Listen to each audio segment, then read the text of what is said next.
লেখিকা মল্লিকা হীরার বড় বৌদি। গরমের শেষ বিকেল, আকাশে তখন ম্লান রোদ। উঠোনের একপাশে শুকোতে দেওয়া কাপড়গুলো হালকা হাওয়ায় দুলছে। বড় বাড়িটার দেওয়ালে পুরনো দিনের গন্ধ লেগে আছে, যেন কত হাসি কান্না জমে আছে ইটের গায়ে। সেই বাড়ির বড় বউ ছিল সুচরিতা। শান্ত, শিক্ষিতা, নম্র একটা মেয়ে। এমএ পাশ করেও সে কখনো নিজের পড়াশোনার অহংকার করেনি। সকালবেলা ঘুম থেকে উঠে শাশুড়ির সময়কার পুরনো নিয়ম মেনে সংসার সামলাতো, রান্না করত, সবার খোঁজ রাখত। তার স্বামী সৌম্য সরকারি চাকরি করত। শান্ত স্বভাবের মানুষ, স্ত্রীর প্রতি শ্রদ্ধা ছিল তার। আর বাড়ির ছোট বউ তৃষা ছিল একেবারে উল্টো।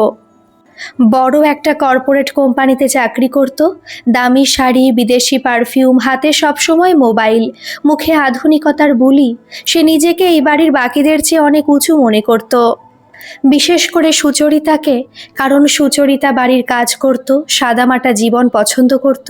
তৃষার মনে হতো এই ধরনের মেয়েরা আসলে জীবনে কিছু করতে পারে না। বাড়িতে তখন আর শ্বশুর শাশুড়ি কেউ বেঁচে নেই। দুই ভাই আর তাদের সংসারই এখন সেই পুরনো বাড়ির ভরসা। কিন্তু সেই বাড়ির আরেকজন মানুষ ছিল যে নিঃশব্দে নিজের ভাঙা জীবন নিয়ে বেঁচেছিল। সে হলো বাড়ির ছোট মেয়ে নন্দিনী। নন্দিনীর বিয়ে হয়েছিল খুব ধুমধাম করে, কিন্তু বিয়ের 1 বছরের মধ্যেই তার জীবন যেন অন্ধকারে ডুবে যায়।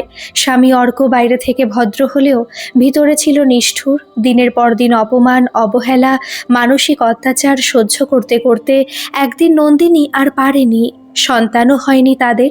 শেষে এক বর্ষার রাতে কান্নায় ভেঙে পড়ে সে নিজের বাপের বাড়িতে ফিরে আসে। সেই ফিরে আসাটা সহজ ছিল না। পাড়ার লোকেরা মুখ টিপে হাসতো। কেউ বলতো মেয়েটা নিশ্চয়ই দোষ ছিল, কেউ বলতো আজকালকার মেয়েরা সংসার করতে জানে না। নন্দিনী এসব শুনে চুপ করে থাকতো। নিজের ঘরের জানালার পাশে বসে শুধু আকাশ দেখত। তার চোখের নিচে কালি পড়ে গিয়েছিল, হাসিটা যেন কোথাও হারিয়ে গেছে। কিন্তু সেই সময় সুচরিতাই তাকে আগলে নিয়েছিল। তুমি কিছু খেয়েছো? প্রতিদিন সকালে এই প্রশ্নটাই করতো সে। নন্দিনী অনেক সময় বলতো খিদে নেই বৌদি। সুচরিতা তখন জোর করে ভাত মেখে দিত, কখনো চুলে তেল দিয়ে দিত, কখনো রাতে পাশে বসে গল্প করত, যেন নিজের ছোট বোনকে সামলাচ্ছে। কিন্তু তৃষার এসব একদম ভালো লাগতো না। একদিন অফিস থেকে ফিরে সে দেখল নন্দিনী ড্রয়িং রুমে বসে টিভি দেখছে, সঙ্গে সুচরিতা চা খাচ্ছে। তৃষা ব্যাগটা সোফায় ছুঁড়ে রেখে ঠান্ডা গলায় বলল, বাহ, ভালোই তো চলছে। দাদাদের সংসারে এসে বসে বসে খাও, টিভি দেখো, আরাম করো। নন্দিনী সঙ্গে সঙ্গে টিভি বন্ধ করে মাথা নিচু করে রইল। সুচরিতা শান্ত গলায় বলল, তৃষা, এভাবে কথা বলো না। কেন বলবো না? সত্যি কথাই তো বলছি। একটা মেয়ের নিজের সংসার টিকলো না, এখন এখানে পড়ে আছে। সমাজ কি বলে এসব দেখতে ভালো লাগে? সুচরিতার চোখের দৃষ্টি বদলে গেল। সমাজের কথা পরে ভাবো, আগে বোনের কষ্টটা বোঝার চেষ্টা করো। তৃষা হেসে উঠল, ও প্লিজ বর্দি, তুমি না খুব নাটক করো। সব সময় দেবী সাজতে হবে না। সেদিন নন্দিনী নিজের ঘরে গিয়ে অনেক কেঁদেছিল। দরজা বন্ধ করে মুখ চেপে রেখেছিল যাতে কেউ না শোনে, কিন্তু সুচরিতা ঠিকই শুনেছিল। রাতে সে চুপচাপ নন্দিনীর পাশে গিয়ে বসে। জানালার বাইরে তখন চাঁদের আলো। সুচরিতা ধীরে বলেছিল, সব মানুষ সব কিছু বুঝবে না নন্দিনী, কিন্তু তাই বলে তুমি নিজেকে দোষী ভাববে না। নন্দিনী কাঁদতে কাঁদতে বলেছিল, আমি কি সত্যি বোঝা হয়ে গেছি বৌদি? সুচরিতা সঙ্গে সঙ্গে তার মুখ চেপে ধরে বলেছিল, আর কখনো এই কথা বলবে না। এই বাড়িতে তোমার যতটা অধিকার আমাদেরও ততটাই। সেই কথা শুনে নন্দিনীর বুকটা হুহু করে উঠেছিল, কারণ এতদিন পরে কেউ তাকে নিজের মানুষ বলে অনুভব করিয়েছে। পরদিন সকালেই আবার একটা অশান্তি হলো। তৃষা রান্নাঘরে এসে দেখল সুচরিতা নন্দিনীর জন্য আলাদা করে সুজি বানাচ্ছে। নন্দিনীর শরীরটা কদিন ধরে খারাপ ছিল। তৃষা বিরক্ত হয়ে বলল, এত আদর করলে মানুষ মাথায় উঠে বসে? সুচরিতা কিছু বলল না। তৃষা আবার বলল, শুনে রাখো বর্দি, এই বাড়ি কিন্তু আশ্রম নয় যে যখন ইচ্ছে এসে থাকবে। ঠিক তখনই সৌম্য অফিসে যাওয়ার জন্য বেরোচ্ছিল। সে সব শুনে থেমে গেল। তৃষা, সীমা ছাড়িয়ে যাচ্ছ তুমি। তৃষা একটু থমকালেও মুখ ঘুরিয়ে বলল, আমি বাস্তব বলছি দাদা, সবাই তো তোমার মতো আবেগ দিয়ে সংসার চালায় না। সৌম্য কিছুক্ষণ চুপ করে থেকে বলল, বাস্তব যদি মানুষকে ছোট করতে শেখায় তাহলে সেই বাস্তব খুব ছোট। তৃষার আগে ফুঁসতে ফুঁসতে নিজের ঘরে চলে গেল, আর দরজার আড়ালে দাঁড়িয়ে সব শুনছিল নন্দিনী। তার চোখ আবার ভিজে উঠেছিল। সে বুঝতে পারছিল এই বাড়িতে কেউ কেউ তাকে বোঝা ভাবলেও একজন মানুষ তাকে নিজের মেয়ের মতো আগলে রেখেছে। কিন্তু সে জানতো না তৃষার মনে তখন অন্য এক আগুন জ্বলছে, শুধু হিংসা নয়, আরো গভীর কিছু। সুচরিতার প্রতি, নন্দিনীর প্রতি, এই বাড়ির ভালোবাসার প্রতি।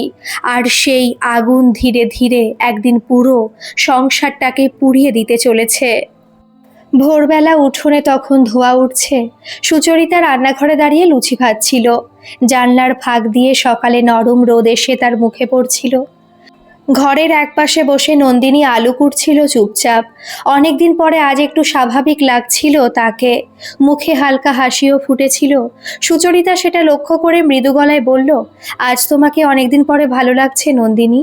নন্দিনী একটু হেসে বলল, তুমি না থাকলে আমি হয়তো বাঁচতেই পারতাম না বৌদি। সুচরিতা সঙ্গে সঙ্গে ধমক দেওয়ার ভান করলো, আবার এসব কথা? জীবন এত সহজে শেষ হয়ে যায় না। মানুষ যতদিন বাঁচে ততদিন নতুন করে শুরু করার সুযোগ থাকে। ঠিক তখনই রান্নাঘরে দরজায় হাই হিলের শব্দ হলো। তৃষা অফিসে যাওয়ার জন্য তৈরি হচ্ছিল। দামি শাড়ি, চোখে সানগ্লাস তুলে রাখা, হাতে মোবাইল। ভিতরে ঢুকেই সে মুখ বাঁকিয়ে বলল, উফ, সকাল সকাল এত তেল মশলার গন্ধ, কিভাবে যে তোমরা এসব সহ্য করো? সুচরিতা হেসে বলল, তোমার জন্য আলাদা ওটস করে দিয়েছি। তৃষা ঠান্ডা গলায় বলল, থাক, অফিসে গিয়ে খেয়ে নেব। তারপর হঠাৎ নন্দিনীর দিকে তাকিয়ে বলল, তুমি আজকাল বেশ ফ্রেশ দেখাচ্ছ, কি ব্যাপার? বাপের বাড়ির আরামে মন ভালো হয়ে গেছে নাকি? নন্দিনীর মুখের হাসিটা মিলিয়ে গেল। সে মাথা নিচু করে ফেলল। সুচরিতা এবার একটু শক্ত গলায় বলল, তৃষা, সকাল সকাল এইসব না বললেই কি হয় না? তৃষা হেসে বলল, আমি তো শুধু মজা করছি বর্দি, তোমরা সব কথা তো সিরিয়াসলি নাও কেন? কথাটা বলে সে বেরিয়ে গেল, কিন্তু তার কথার বিষটা ঘরের মধ্যে রয়ে গেল। নন্দিনী ধীরে বলল, আমি সত্যি সবার অসুবিধার কারণ হয়ে গেছি বৌদি। সুচরিতা হাত ধুয়ে এসে তার পাশে বসে পড়ল। শোনো, মানুষের কষ্ট নিয়ে যারা ঠাট্টা করে তাদের কথা মনে রাখতে নেই। নন্দিনী কিছু বলল না, শুধু চোখ দুটো ভিজে উঠল। সেদিন দুপুরে পাড়ার দু একজন মহিলা বাড়িতে এসেছিল। আগে শাশুড়ি বেঁচে থাকতে প্রায়ই আসতো তারা, এখনো মাঝে মাঝে আসে। তারা ড্রয়িং রুমে বসে চা খাচ্ছিল, সুচরিতা আপ্যায়ন করছিল। হঠাৎ তাদের একজন নিচু গলায় বলল, নন্দিনীর কোনো খবর হলো নাকি? আরেকজন মুখ কুঁচকে বলল, আজকাল মেয়েদের ধৈর্য কমে গেছে, একটু মানিয়ে নিলেই তো সংসার টিকে যায়। নন্দিনী পাশের ঘর থেকে সব শুনছিল। তার বুকের ভেতরটা মোচড় দিয়ে উঠছিল। ঠিক তখন সুচরিতা ট্রে নামিয়ে শান্ত গলায় বলল, সব দোষ মেয়েদের হয় না কাকিমা। অনেক সময় মেয়েরা মুখ বুজে কত অত্যাচার সহ্য করে সেটা বাইরের লোক জানেও না। মহিলারা একটু অপ্রস্তুত হয়ে গেল। তৃষা তখন অফিস থেকে ফিরেছে। দরজার কাছে দাঁড়িয়ে সব শুনে হালকা হেসে বলল, বড়দিনা সবসময় নারী মুক্তির ভাষণ দেয়। সুচরিতা এবার আর কিছু বলল না, কিন্তু তার চুপ করে থাকা দেখে তৃষার যেন আরো রাগ হচ্ছিল। রাতে নিজের ঘরে গিয়ে তৃষা স্বামী রাহুলকে বলল, তোমার দাদার বড়দিন নন্দিনীকে মাথায় তুলে রেখেছে, যেন সে খুব বড় সাধ্বী। রাহুল ক্লান্ত গলায় বলল, তৃষা, ও আমাদের বোন, ও কোথায় যাবে বলো? সেটা আমি জানি না, কিন্তু একটা ডিভোর্সি মেয়েকে বাড়িতে রেখে দিলে সমাজ কি বলবে ভেবেছো? রাহুল বিরক্ত হয়ে বলল, সমাজ কি আমাদের খাওয়ায়? তৃষা ঠোঁট কামড়ে চুপ করে গেল, কিন্তু তার ভিতরে ভিতরে একটা হিংসা কাজ করছিল। সে বুঝতে পারছিল এই বাড়িতে সুচরিতার সম্মান অনেক বেশি। সবাই তার কথা শোনে, তাকে ভালোবাসে, আর সেই জায়গাটা তৃষা কোনো দিন পায়নি। পরদিন সকালে একটা ঘটনা পুরো বাড়ির পরিবেশ বদলে দিল। নন্দিনী নিজের পুরনো আলমারি খুলে কিছু কাপড় বের করছিল। হঠাৎ একটা ফাইল মাটিতে পড়ে গেল। তার ভিতর থেকে কয়েকটা মেডিকেল রিপোর্ট বেরিয়ে এলো। ঠিক তখন তৃষা ঘরে ঢুকেছিল।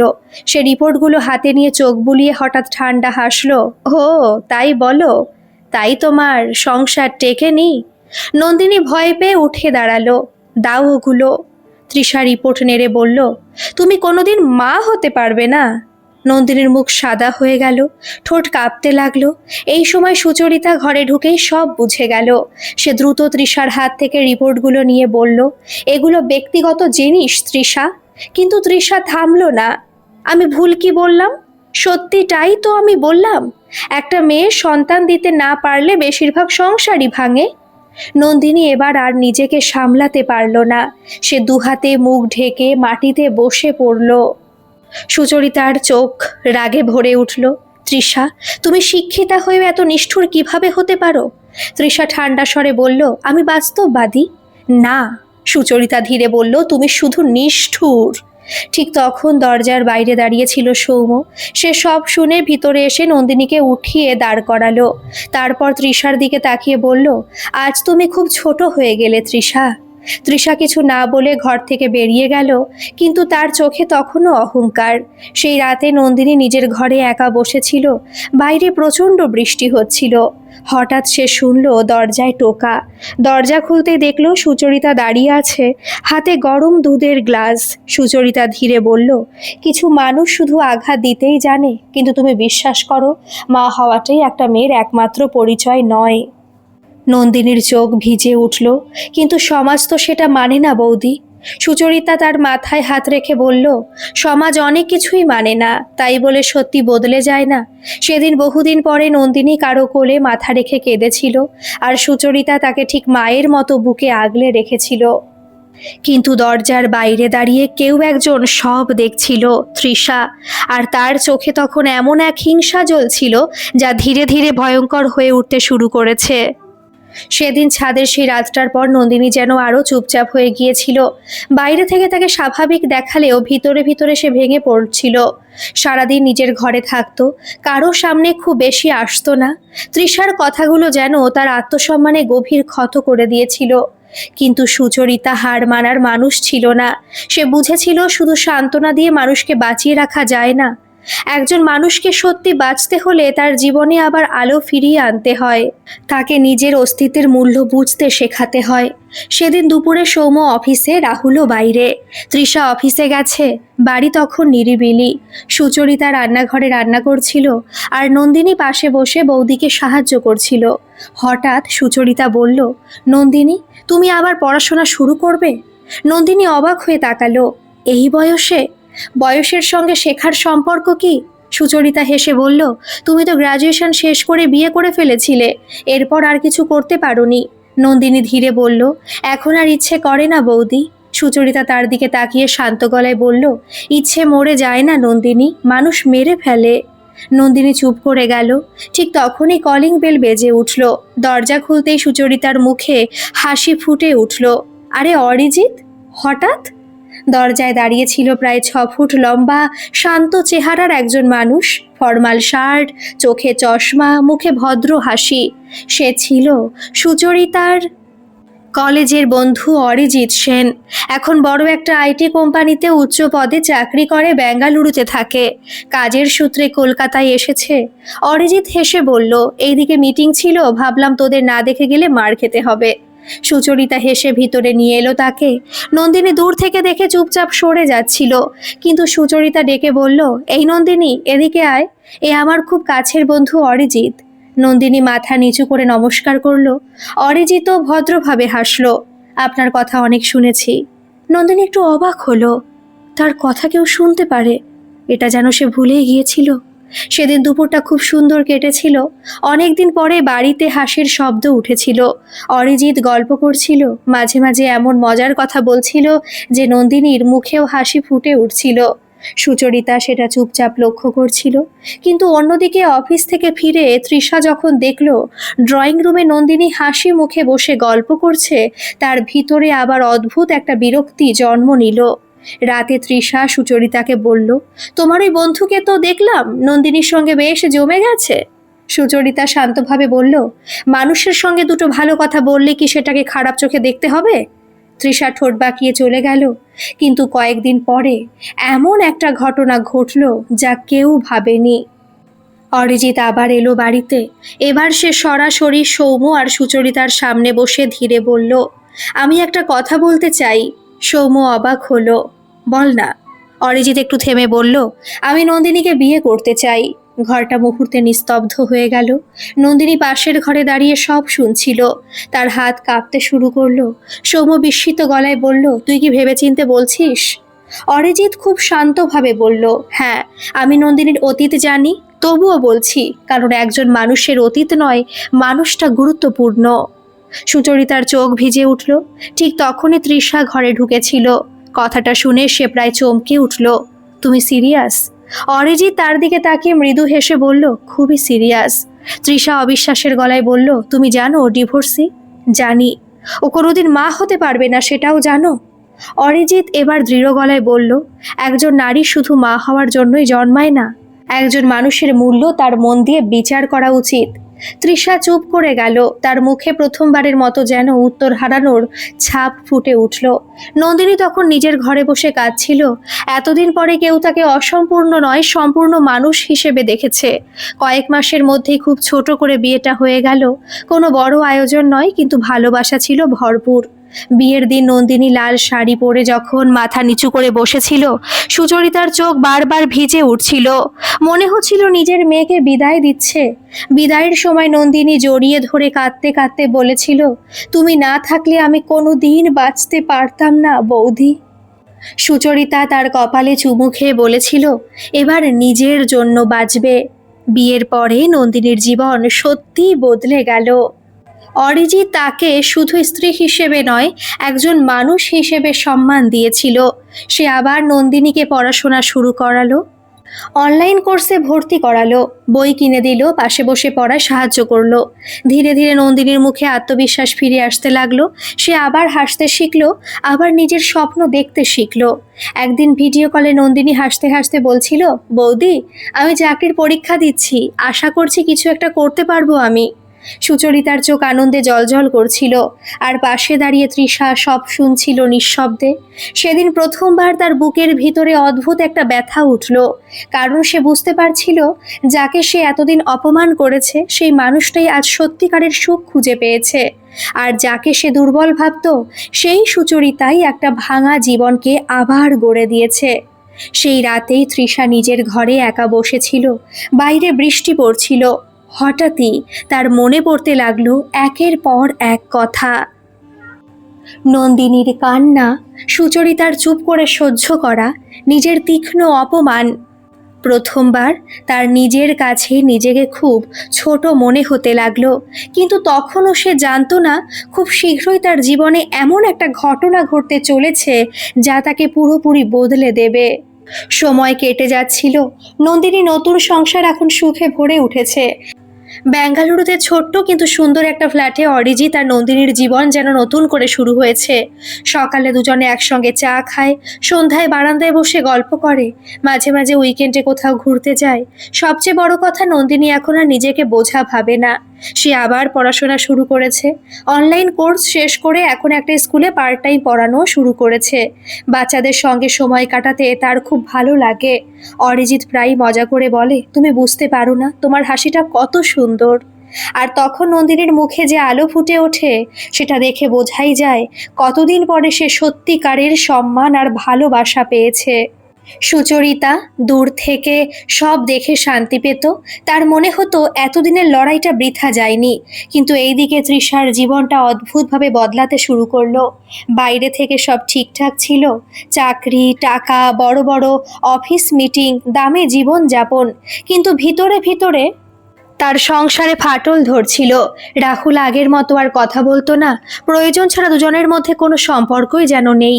একদিন রাতে তৃষা ডাইনিং টেবিলে বসে খাচ্ছিল, রাহুল চুপচাপ ফোন দেখছিল। তৃষা বিরক্ত হয়ে বলল, তুমি আজকাল আমার সঙ্গে ঠিক করে কথাই বলো না। রাহুল ধীরে ফোনটা নামালো, কি কথা বলবো বলো। রাহুল কিছুক্ষণ চুপ করে থেকে বলল, সব সময় অন্যকে ছোট করতে করতে তুমি বুঝতেই পারোনি তুমি নিজেই কত ছোট হয়ে যাচ্ছিলে। তৃষা থমকে গেল। রাহুল আবার বলল, বড় বৌদি সংসার সামলায়, সবাইকে ভালোবাসে, কাউকে অপমান করে না, নিজে এতটা শিক্ষিত হয়েও, এত ভালো বাড়ির মেয়ে হয়েও, আর তুমি তুমি শুধু মানুষের দুর্বলতা খুঁজেছ। তৃষার গলাটা শুকিয়ে গেল। তুমি আমাকে এত খারাপ ভাবো? রাহুল দীর্ঘশ্বাস ফেলল। আমি তোমাকে খারাপ ভাবতে চাইনি তৃষা, কিন্তু তুমি কাউকে মানুষ বলে ভাবোইনি। সেদিন রাতে তৃষার ঘুম আসেনি। বিছানায় শুয়ে শুয়ে শুয়ে শুধু ভাবছিল, সত্যি তো এতদিন সে কি করেছে? একজন অসহায় মেয়েকে প্রতিদিন অপমান করেছে। সুচরিতার ভালোবাসাকে দুর্বলতা ভেবেছে। অহংকারে অন্ধ হয়ে সে কখনো বুঝতেই পারেনি মানুষকে ছোট করলে নিজেও ছোট হয়ে যেতে হয়। কিন্তু আসল ঘটনাটা ঘটল কয়েকদিন পরে। সেদিন অফিসে যাওয়ার সময় তৃষার মাথাটা খুব ঘুরছিল। কয়েকদিন ধরে শরীরটা ভালো যাচ্ছিল না, কিন্তু সে পাত্তা দেয়নি। হঠাৎ অফিসে সে অজ্ঞান হয়ে পড়ে গেল। চোখ খুলতে দেখলো সে হাসপাতালে শুয়ে আছে। পাশে রাহুল দাঁড়িয়ে, আর একটু দূরে চেয়ারে বসে আছে সুচরিতা। তৃষা অবাক হয়ে তাকালো। বর্দি, তুমি? সুচরিতা সঙ্গে সঙ্গে উঠে এসে তার মাথায় হাত রাখলো। কেমন লাগছে এখন? তৃষার চোখ ভিজে উঠল। তুমি এসেছো? রাহুল ধীরে বলল। তুমি অসুস্থ শুনে বড় বৌদি সব কাজ ফেলে হাসপাতালে ছুটে এসেছে। ডাক্তার পরে জানালো, অতিরিক্ত স্ট্রেস আর অনিয়মের জন্য তৃষার শরীর খুব দুর্বল হয়ে গেছে। কয়েকদিন সম্পূর্ণ বিশ্রাম দরকার। সেই কয়েকদিন সুচরিতা নিজের হাতে তৃষার যত্ন করলো। সময় মতো ওষুধ দিল, খাবার বানিয়ে দিল। রাতে উঠে দেখলো জ্বর এসেছে কিনা। তৃষা অবাক হয়ে দেখছিল যে মানুষটাকে সে এত অপমান করেছে, সেই মানুষটার মনেই তার জন্য এক ফোঁটা রাগ নেই। এক রাতে হাসপাতালের কেবিনে হালকা আলো জ্বলছিল। তৃষা চুপচাপ শুয়েছিল। সুচরিতা জানালার পাশে দাঁড়িয়ে বাইরে তাকিয়ে। হঠাৎ তৃষা কাপা গলায় বলল, বর্দি। সুচরিতা ফিরে তাকালো। কিছু লাগবে? তৃষার চোখ দিয়ে জল গড়িয়ে পড়ল। আমাকে ক্ষমা করে দাও। সুচরিতা কিছু বলল না। তৃষা কান্নার মাঝেই বলতে লাগলো, আমি খুব খারাপ ছিলাম। নন্দিনীকে কত কষ্ট দিয়েছি, তোমাকেও। আমি সব সময় ভেবেছি টাকা থাকলেই মানুষ বড় হয়, কিন্তু আজ বুঝলাম মানুষ বড় হয় মন দিয়ে। সুচরিতা ধীরে এসে তার পাশে বসলো। ভুল সবাই করে তৃষা, কিন্তু নিজের ভুল বুঝতে পারা খুব বড় ব্যাপার। তৃষা ফুপিয়ে কেঁদে উঠল। নন্দিনী কি আমাকে কোনোদিন ক্ষমা করবে? সুচরিতা মৃদু হেসে বলল, ওর মন তোমার চেয়েও অনেক বড়। কয়েকদিন পরে তৃষা বাড়ি ফিরল। আর ঠিক সেই দিনই নন্দিনী আর অরিজিৎ বেঙ্গালুরু থেকে এলো। দরজা খুলতেই নন্দিনী এগিয়ে এসে বলল, কেমন আছো ছোট বৌদি? তৃষার চোখ ভিজে উঠল। সে ধীরে নন্দিনীর হাত ধরল। আমাকে ক্ষমা করে দিও। নন্দিনী কিছু না বলে তাকে জড়িয়ে ধরল। সেই মুহূর্তে তৃষার বুকের ভিতর জমে থাকা পাথরটা যেন গলে গেল। ড্রয়িং রুমে দাঁড়িয়ে সুচরিতা সব দেখছিল। তার মুখে শান্ত হাসি। বাইরে তখন বিকেলে রোদ উঠোনে পড়েছে। পুরনো বাড়িটার দেওয়ালে আজ যেন অনেকদিন পরে আবার সুখের আলো লেগেছে। সেদিন তৃষা বুঝেছিল বড় চাকরি, টাকা, অহংকার এগুলো মানুষকে সম্মান এনে দিতে পারে, কিন্তু ভালোবাসা এনে দিতে পারে না।